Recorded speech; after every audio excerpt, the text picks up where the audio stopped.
Halo teman-teman, shalom. Kita ketemu lagi di Jumat malam.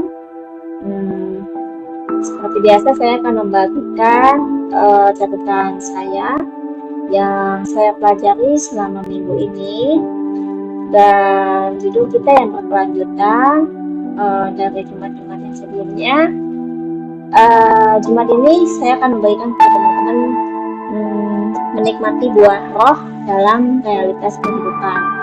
Sebelum kita memulainya, kita berdoa dulu ya.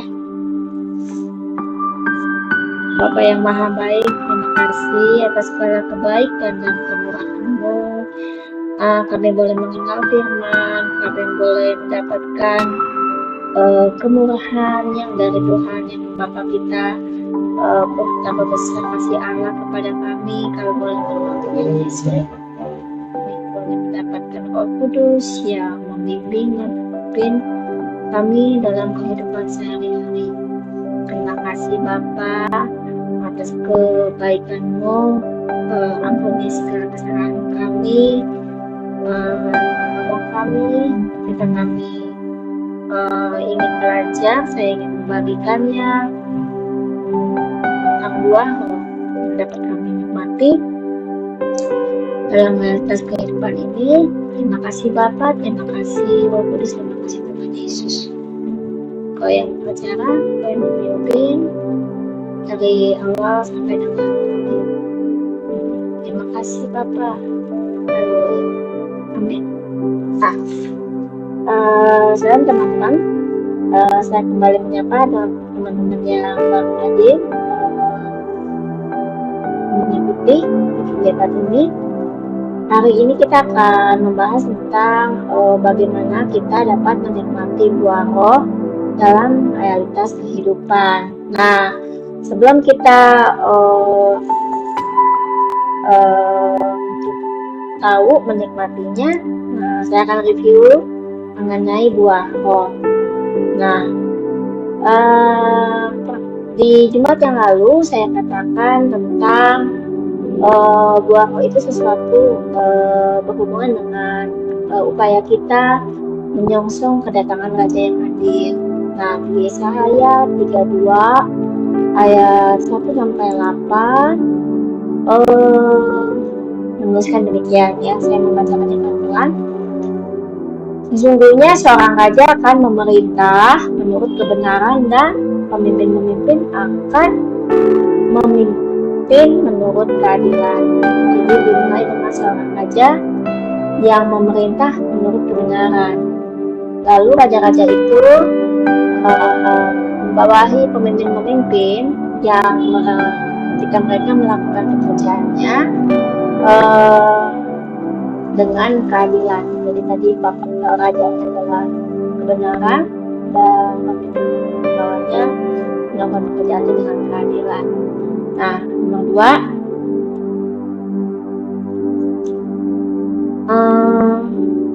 dan mereka masing-masing akan seperti tempat perteduhan terhadap angin.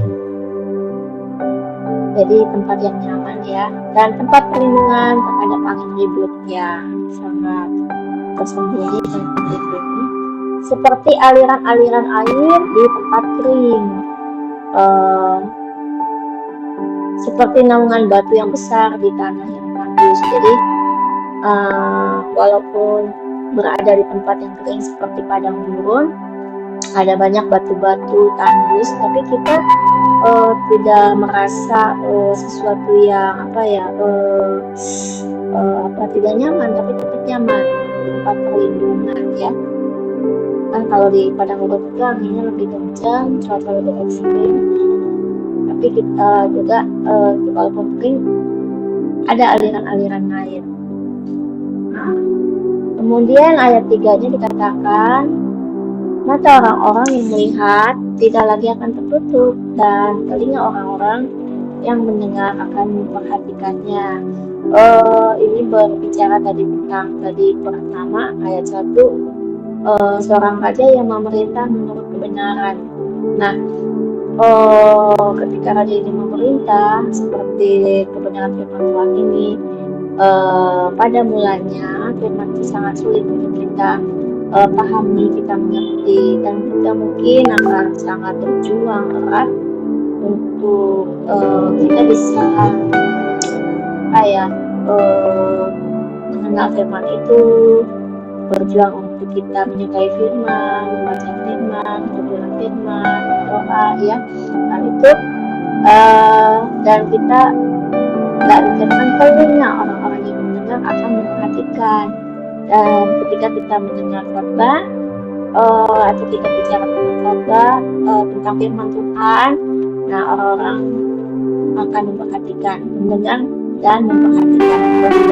Nah, tapi sesuatu yang menarik, karena itulah sumber kehidupan. Nah, ketika itulah pemimpin akan memimpin kehidupan. Kemudian mereka dikatakan hati orang-orang yang berburu nafsu akan takut menimbang-nimbang, dan lidah orang-orang yang gagap akan dapat berbicara jelas. Jadi dulu ketika mata orang-orang tidak dapat melihat, atau dulu ketika mata kita tertutup dan telinga kita berat mendengar, itu karena hati kita yang suka terburu nafsu. Kita ingin selalu melakukannya sesuatu yang serba cepat. Kita ingin sesuatu, jika kita doakan kita mau langsung ke jawabannya. Kita mau langsung melihat mujizat Tuhan. Dan dikatakan juga lidah orang yang gagap akan dapat berbicara jelas. Nah, ketika kita belajar firman, kita tahu firman, kadang-kadang kita merasa kadang-kadang ini juga terjadi kepada diri saya sendiri. Ketika kita mengerjakan firman seperti tidak yakin gitu, karena saya belum mengalaminya gitu, sehingga ketika kita mau mengajarkan ke orang lain tergagap-gagap gitu ya. Tetapi setelah kita membaca firman, belajar firman, lalu kita dengan sabar menantikan, kita melihat satu persatu firman Tuhan itu terjadi, mujizat-mujizat memang benar terjadi. Nah, pada saat itulah kita akan bisa berbicara, mulai yang jadi gagap akan menjadi sangat jelas. Dan puji Tuhan, haleluya, Roh Kudus yang membantu saya hari ini.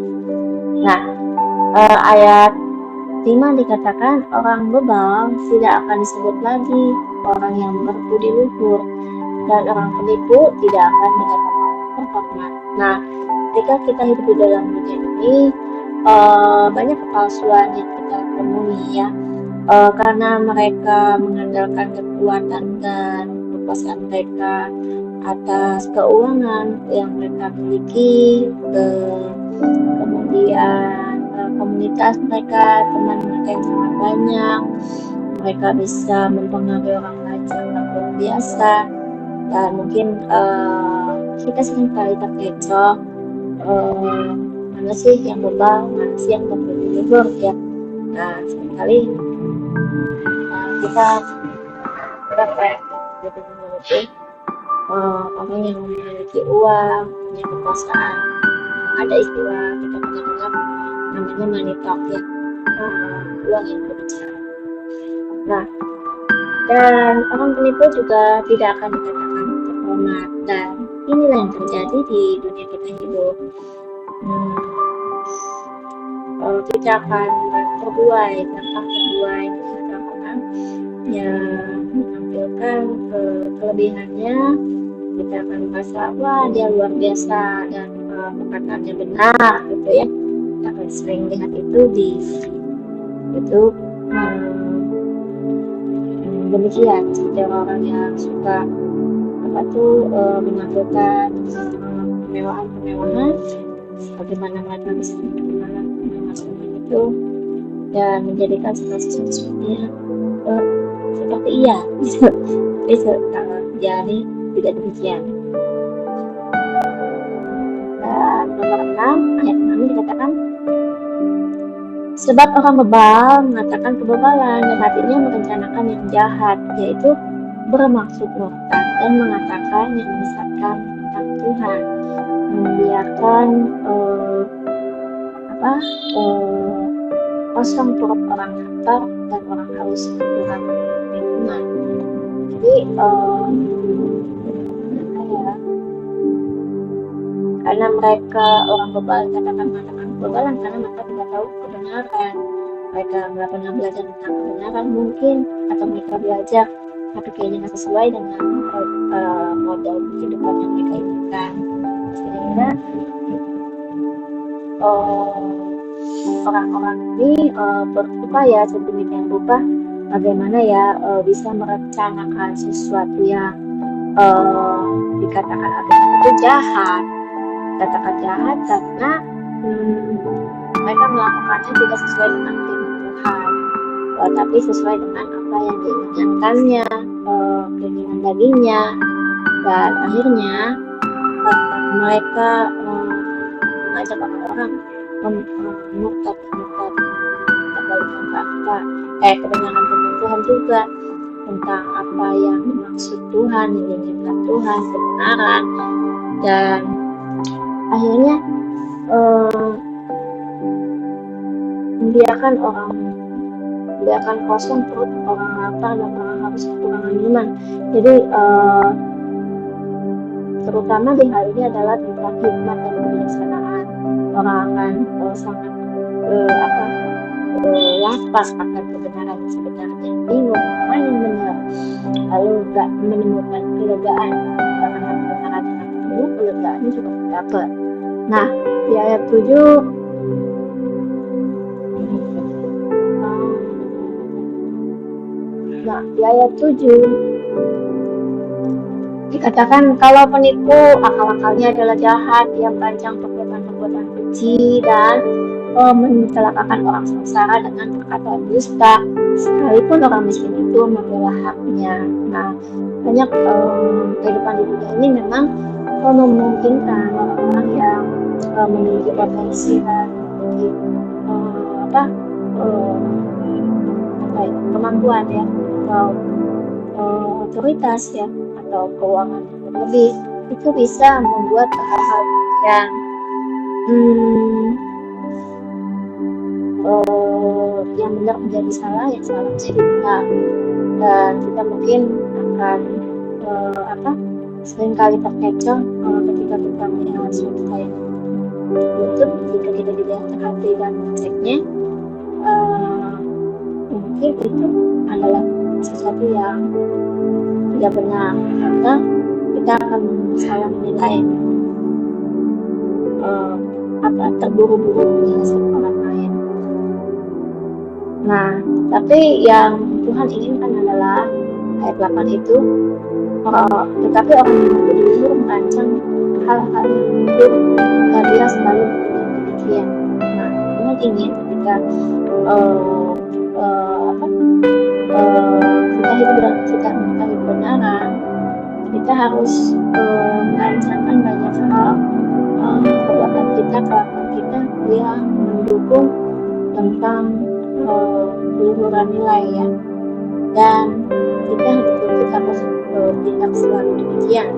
Dan ayat 9 dikatakan, hai perempuan-perempuan yang hidup aman, bangunlah, dengarkanlah suaraku, hai anak-anak perempuan yang hidup bungkam, perhatikan kata-kataku. Dikatakan perempuan-perempuan ini berarti khusus buat perempuan-perempuan, tapi untuk seluruh jemaat Tuhan, bahasa Ibrani itu buat itu feminin ada juga kali kata yang dianggap maskulin dan netral. Tapi di sini adalah perempuan yang saya yakini, yang saya pahami itu kepada kita semua, jemaat kita. Karena Bapa di surga itu levelnya maskulin, level yang kedua adalah feminin. Makanya dibilang jemaat ya. Nah, itu dari 32 ayat 1 sampai 8. Lalu itulah yang terjadi ketika hal kita harus menyongsong kedatangan Raja Adil di tengah-tengah kehidupan kita di dunia ini yang sangat menantang. Nah, di ayat 15 itu dikatakan bahwa sampai dicurahkan pada kita roh dari atas, sampai dicurahkan kepada kita roh dari atas. Ketika kita orang percaya, orang yang hidup dalam Tuhan dan kebenaran, kita menerima roh tuntunan. Ketika kita dicurahkan roh ada dalam hidup kita, maka kehidupan kita yang seperti padang gurun, tadi dikatakan kan tadi tanahnya kering tapi kita berasa seperti belum air, terus tadi kita di tanah tandus tapi kita tidak merasa kepanasan karena ada tidak besar yang kita. Nah, itu di ayat 15 dikatakan sampai dicurahkan kepada kita roh dari atas, maka padang gurun akan menjadi kebun buah-buahan dan kebun buah-buahan itu akan dianggap hutan. Nah, begitu kan? Dan itulah yang terjadi ketika kita hidup bersama Roh Kudus. Dan di padang gurun di ayat 16 dikatakan akan selalu di padang gurun selalu akan berlaku keadilan dan jika buah-buahan akan tetap ada kebenaran. Jadi ketika kita hidup dalam Tuhan, tadi yang pertama adalah raja kita adalah kebenaran. Padang gurun itu di padang gurun hidup kita di tengah dunia ini yang begitu menantang, kita harus tetap hidup dalam kebenaran dan ketika kita harus tetap berlaku adil ya. Jadi ketika kita di tengah padang gurun, di tengah dunia yang kacau balau ini, kita tetap harus berlaku adil karena kita tahu fondasi teguhnya kebenaran itu firman Tuhan. Dan ketika kita bisa mempertahankan itu, maka kehidupan kita yang semula adalah padang gurun akan menjadi kebun buah-buahan karena di dalamnya dalam kebenaran kita ada kebenaran. Dari ayat 17 katakan di mana ada kebenaran situ akan tumbuh damai sejahtera. Dan ini maksud kebun buah-buahan. Buah itu akan dikatakan damai sejahtera dan ketenangan, ketentraman. Di ayat 17 dikatakan di mana ada kebenaran di situ ada tumbuh damai sejahtera. Dan akibat kebenaran ialah ketenangan dan ketentraman untuk selama-lamanya. Dan inilah harusnya buah roh yang kita nikmati setelah kita hidup berdampingan bersamaan dengan Roh Kudus, bahwa kita menghidupi kebenaran itu, kita berupaya untuk adil, dan ada damai sejahtera yang kita terima, kita rasakan, dan ketenangan dan ketentraman untuk selama-lamanya. Kita tidak akan terancam ketika kalau kita tidak berbohong pada sesuatu yang kita sendiri lakukan atau yang kita rekayasa, karena semua itu adalah apa adanya. Dan kemudian kalau ketika kita hidup menurut Roh, di Galatia 5 ayat 22-24 ditulis memang secara jelasnya adalah buah roh itu kasih, sukacita, damai sejahtera, kesabaran, kemurahan, kebaikan, kesetiaan, kelembutan, dan penguasaan diri. Nah, inilah adalah buah-buah roh ketika kita bisa menghasilkannya bila kita mengetahui kebenaran, ketika kita hidup dalam kebenaran, ketika kita mempelajari kebenaran, ketika kita ada dalam firman Tuhan. Dan ketika kita tahu tentang firman Tuhan, ketika kita pelajari dan kita bahagia dan kita meyakininya dan kita tahu apa yang kita butuhkan, dan kita akan otomatis mengarahkan perhatian kita mengupayakan sedemikian rupa kita menyalipkan daging atas segala hawa nafsu dan keinginannya. Dan itu juga yang saya rasakan. Ada orang akan berpikir saya aneh, atau teman-teman yang sudah melakukan hal ini seperti aneh, tapi apa yang kita lakukan tidak hanya di hadapan Tuhan, itu adalah suatu keharusan yang kita lakukan. Dan mereka melihat orang di dunia tidak terbiasa dengan model kehidupan seperti itu, mungkin mereka akan melihat kita aneh karena itu adalah sesuatu yang tidak lazim buat mereka. Tetapi ketika mereka mengenal firman Tuhan, mereka akan sama berpikiran seperti kita. Nah, itulah sebabnya dikatakan juga di Matius 11 ayat 30, ketika kita menerima Tuhan Yesus, salib Tuhan Yesus itu adalah kuk Allah yang terpasang bagi manusia yang menerima Tuhan Yesus sebagai juru selamat. Nah, ketika kita mau masang salib Tuhan Yesus adalah kuk Allah, nah kita harus menjalankan kebenaran itu karena Tuhan Yesus adalah firman Allah yang menjadi manusia. Dan salib itu yang mengikat atau menyalibkan, ya, mematikan, mengingatkan kita, oh kita udah jadi orang baru, oh kita udah hidup baru, oh kita sudah dilahirkan baru, diciptakan baru. Nah, sehingga dikatakan kuknya enak dan ringan. Kenapa? Karena Allah tidak menuntut harus dilakukan saat ini juga secara penuh dan utuh. Tapi Tuhan tahu, Allah tahu kemampuan kita. Ya, kita mencatat bahwa Allah itu turut bekerja dalam segala pekerjaan dan segala pergumulan kita. Itu tidak akan memberikan kita suatu ujian cobaan melebihi kekuatan kita. Jadi Allah itu sungguh dahsyat. Bukan katakan kuk yang enak dan ringan.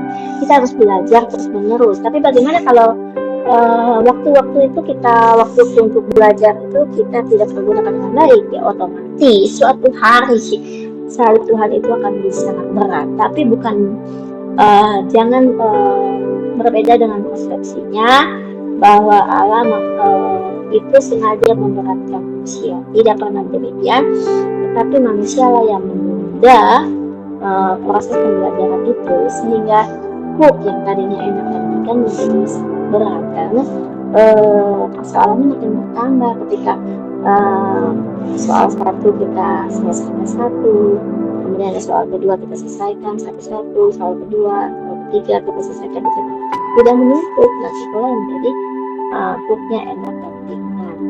Maka demikian, nah Tuhan Yesus itu memberikan kelegaan, kelepasan bagi setiap orang yang terbelenggu dari jerat dosa, keinginan dosa, konsekuensi perbuatan dosa.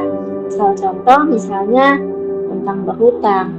Nah, ketika orang berhutang itu kan sesuatu yang mengikat, kita harus terkejar-kejar.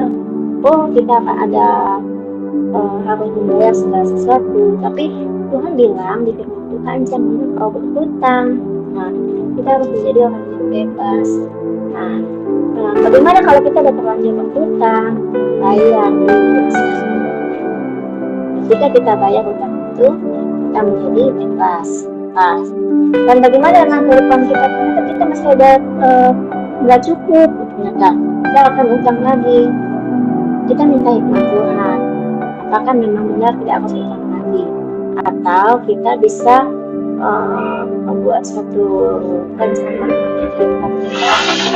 penggunaan keuangan kita, lalu kita bisa menilai apakah sesuatu ini harus dibeli atau tidak dibeli, dan misalnya harus dimakan atau tidak dimakan. Lalu misalnya kita mengurangi apakah misalnya porsi makan kita, yang porsi makan itu sampai 10, kita akan mengurangi sampai 5 misalnya, atau 8, 7 sesuai dengan kebutuhan kita yang sebenar-benarnya. Kita akan Roh Kudus akan membantu kita mengetahui apa sih yang sebenarnya yang kita butuhkan. Tapi mungkin teman-teman akan bilang, emang gak bisa, saya harus berhutang. Baiklah, kalau misalnya teman-teman yang harus berhutang lagi, kita bisa berdoa kepada Roh Kudus.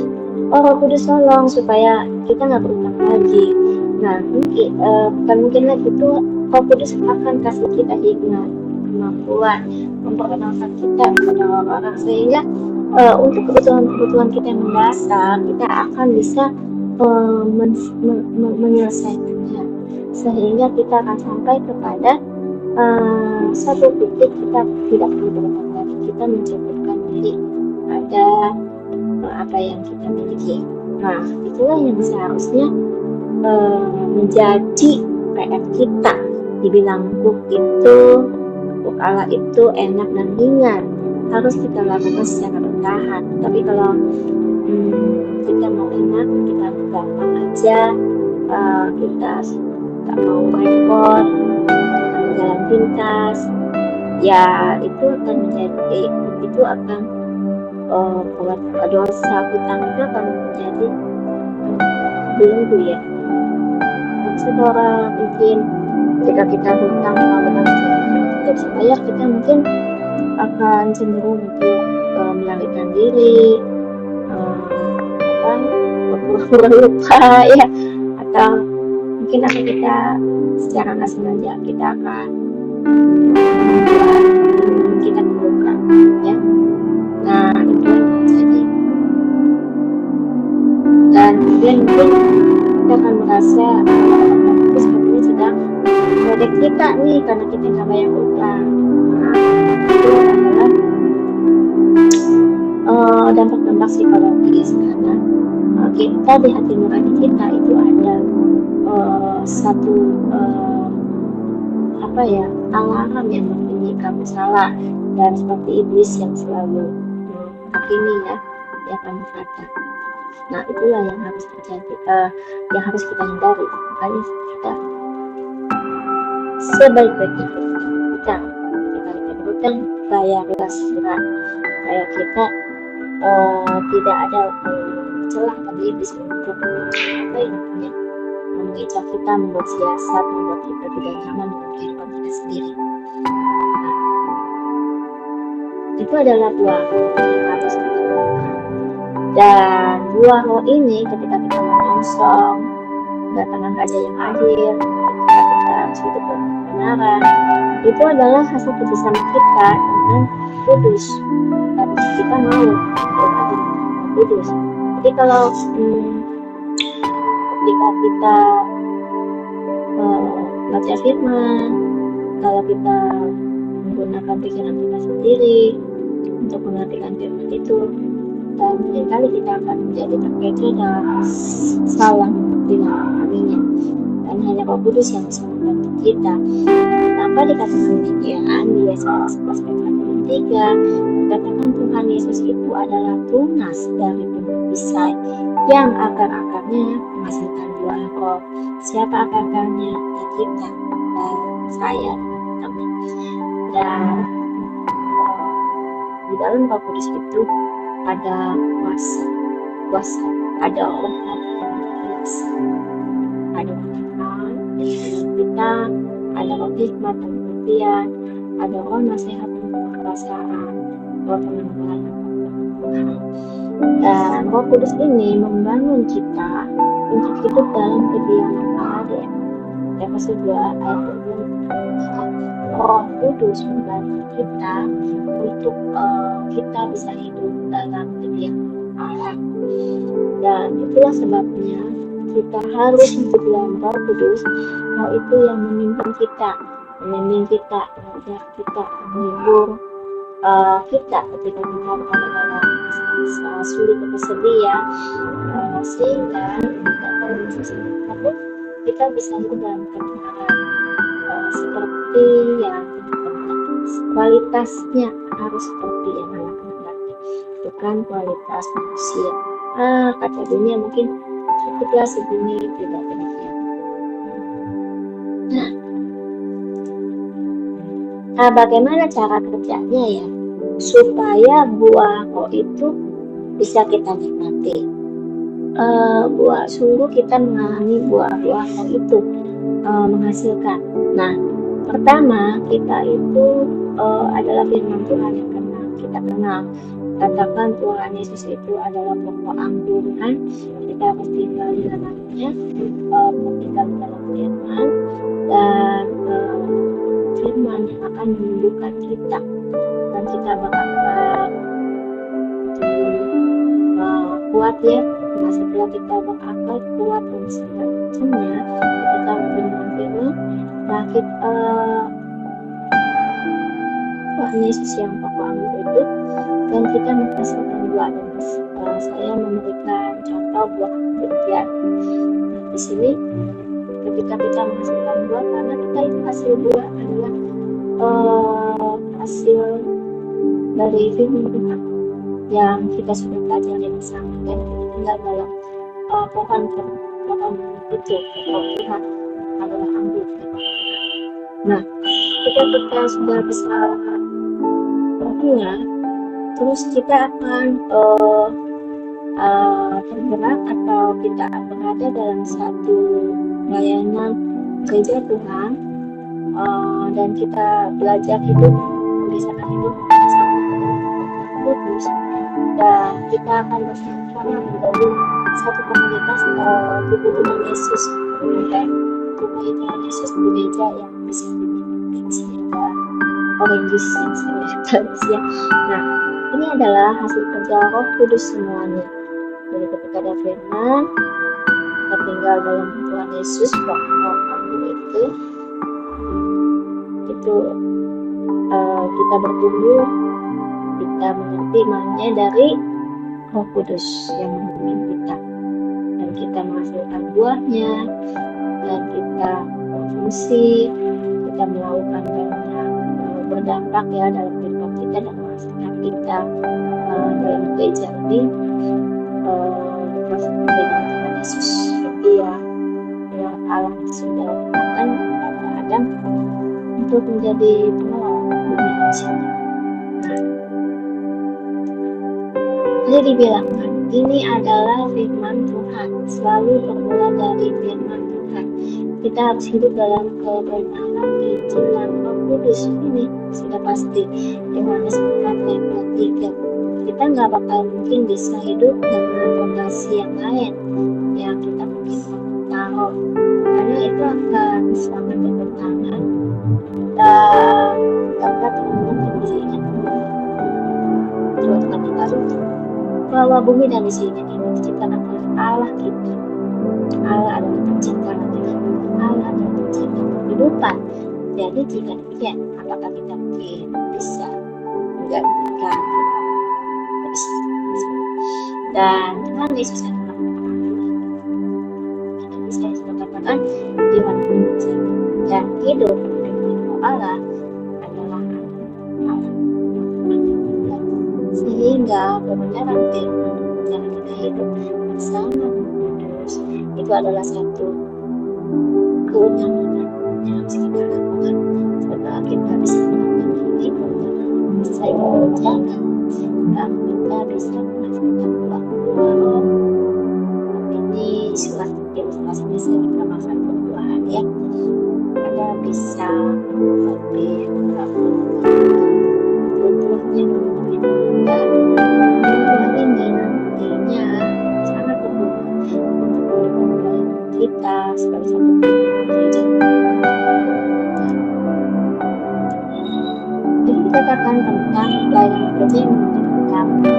Di buah mau dikatakan Galatia 5 ayat 12-13. Kasih, sukacita, sejahtera, kesabaran, baik, kesetiaan, kemanusiaan, dan nah, ini adalah buah-buah roh yang seharusnya kita hasilkan ketika kita hidup dengan Tuhan. Dan ketika kita berdoa dengan Tuhan, buah-buah ini muncul, dan otomatis buah-buah ini memampukan kita untuk menerima karunia-karunia roh. Salah satunya dari tulisan 1 Korintus 12 ayat 10. Nah, katakan tentang kata-kata dengan hikmat. Kata-kata dengan hikmat harus berfondasi atas buah ini. Ada buah ini dan ketika kita berkata-kata dengan pengalaman juga ada buah-buah iman penyembuhan, mengadakan tulisan, perbuatan, mengadakan macam-macam roh, berkata dalam bahasa roh dan menyampaikan bahasa roh. Jadi karunia roh ini tidak mungkin berdiri sendiri. Jadi karunia roh hanya muncul jika kita dalam. Dan ketika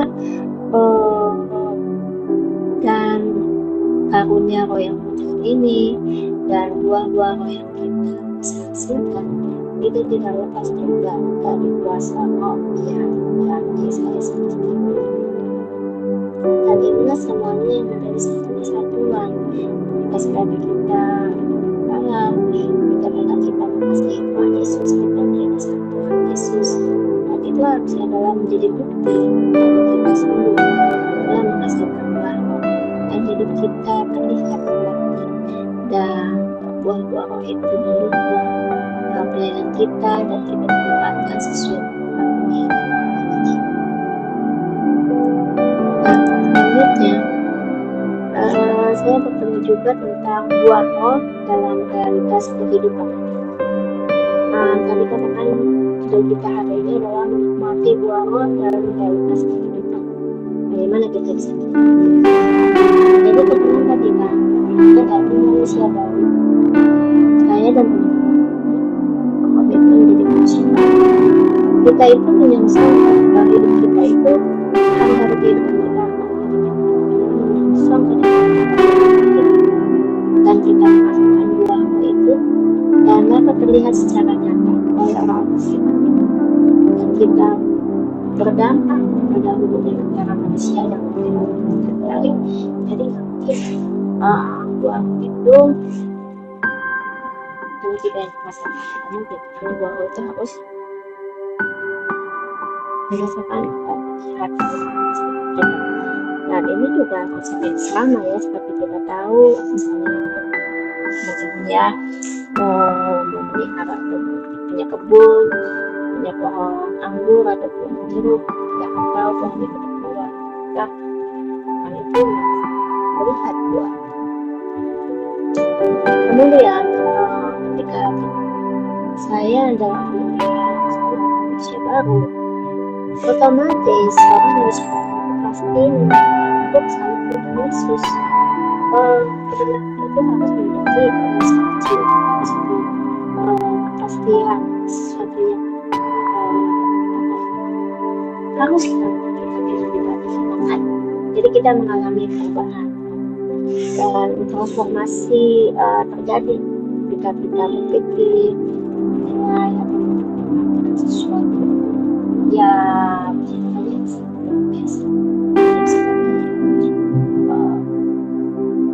Itulah sebabnya ketika kita hidup dalam firman dan dikatakan di Yesaya 32 ayat 1-8, walaupun kita hidup di tengah dunia yang sangat paruh sangat dunia yang sudah besar dan kita sungguh berhati-hati. Nah, cara Tuhan Yesus ini kebanyakan firman ini memampukan kita, kudus kita untuk kita bisa melihat kehidupan ini dari kacamata Tuhan, sehingga setiap keputusan yang kita ambil itu sungguh bijaksana. Tuhan ingin kita itu membuat yang baik, dan ketika kita membuat yang baik, karena kita membuat yang baik, otomatis kita harus berhubungan dengan kebenaran dan keadilan. Otomatis kita harus menghasilkan buah-buah itu. Nah, dan ketika kita sudah mengalami hal demikian, ketika kita menilai sesuatu, mempertimbangkan sesuatu, memutuskan sesuatu, itu sangat ada yang hasil. Selanjutnya, manusia baru itu adalah satuan tubuh dengan Yesus. Maka demikian, di dalam manusia baru itu terdiri dari banyak jemaat, syariat, dan juga yang memiliki banyak karunia. Berbeda-beda yang memiliki karunia doa. Dan saya makin hari merasa dikuatkan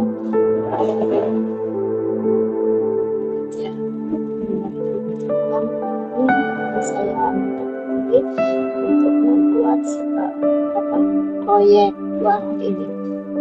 Jadi kita memberikan pengaruh pada kehidupan sekitar kita, memberikan pengaruh pada kehidupan sekitar kita.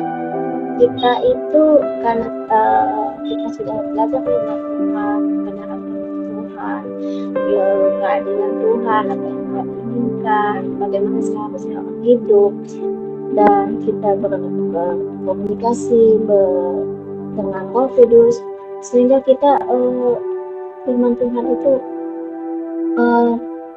boleh menjadi energi terang, semangat atas dunia yang gelap. Firman Tuhan itu boleh menghibur kita, buat diri kita sendiri, juga buat orang lain.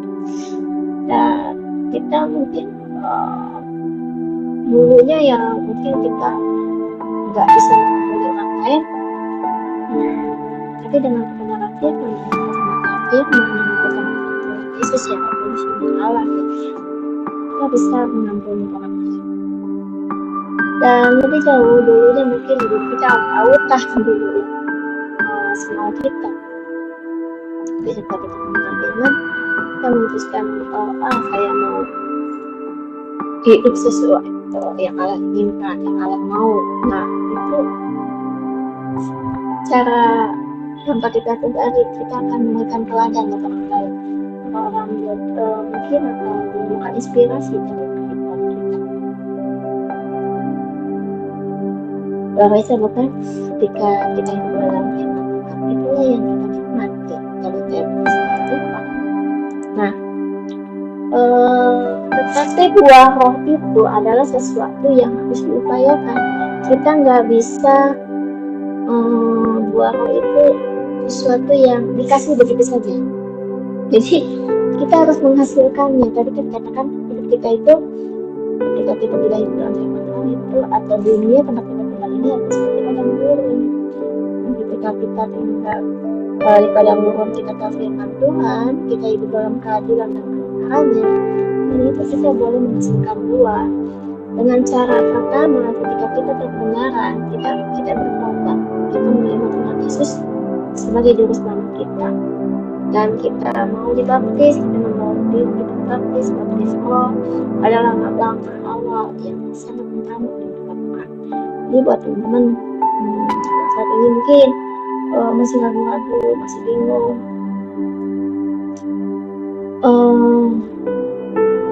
apa yang down kali ya, ini adalah momen. Dan siapapun kita, jika teman-teman merasa tergerak dari pembelajaran ini, mengambil komitmen baru, tidak ada kata lagi.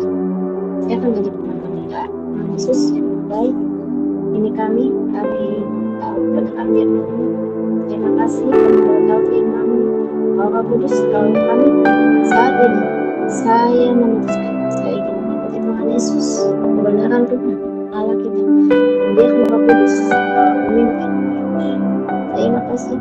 Biarkan saya Tuhan menjadi bukti yang kami berikan. Kami hidup dalam firman. Haleluya. Amin. Dan 10 langkah awal kita melakukannya.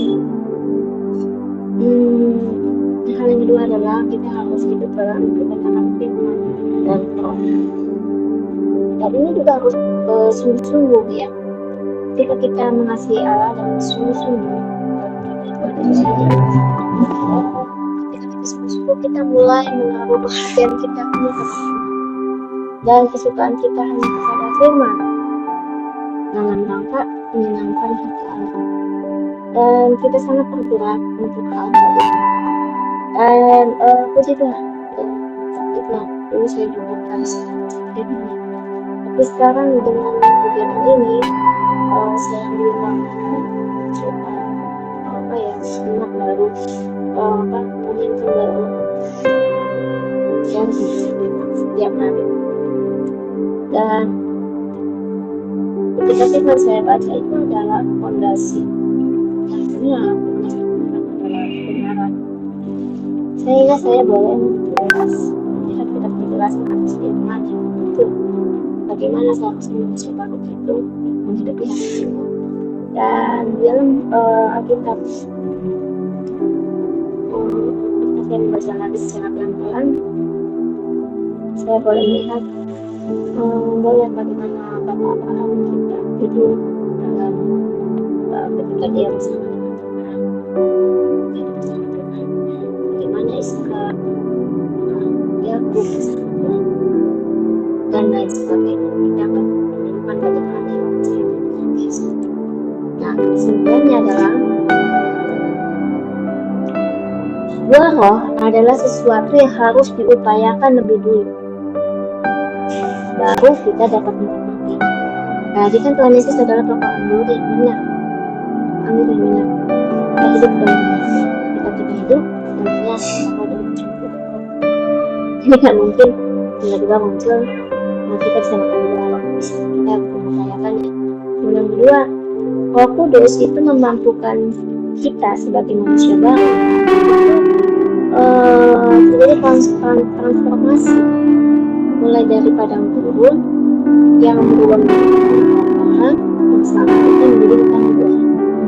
Nah, kita akan merasakan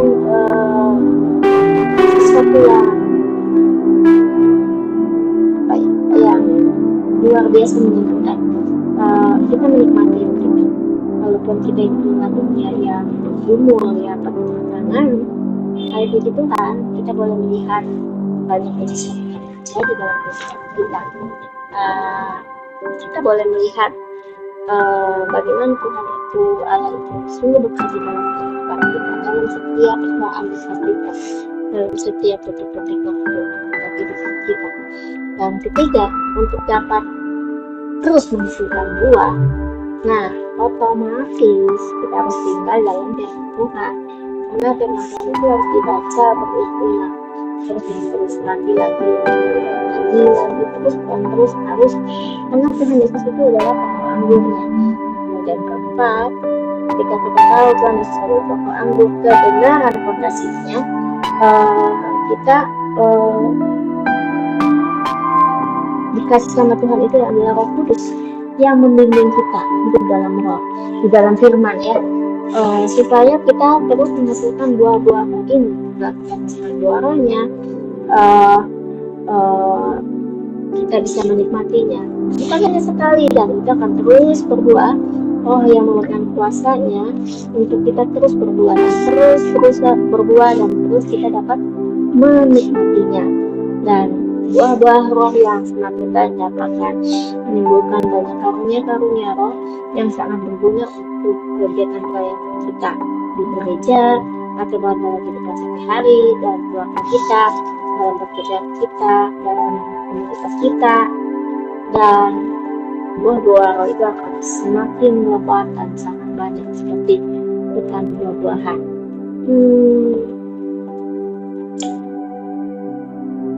Begitulah, dan saya membayangkannya sangat luar biasa.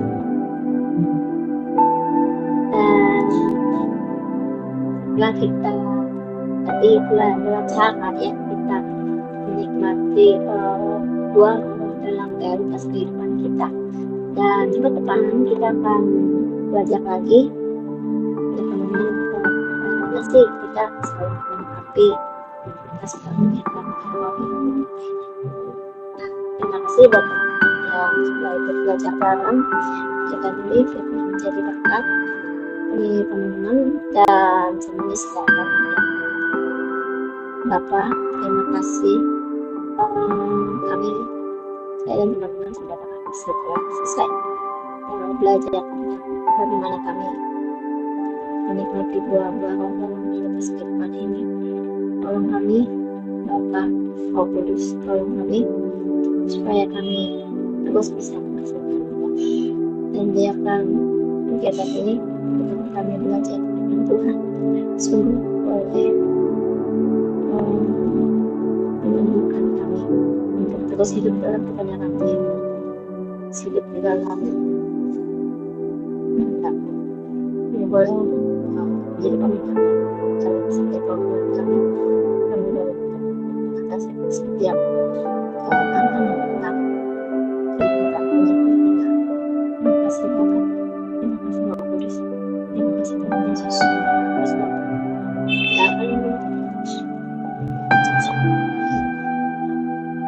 Oke teman-teman, selamat pagi, sampai jumpa di Sabtu di Sabtu.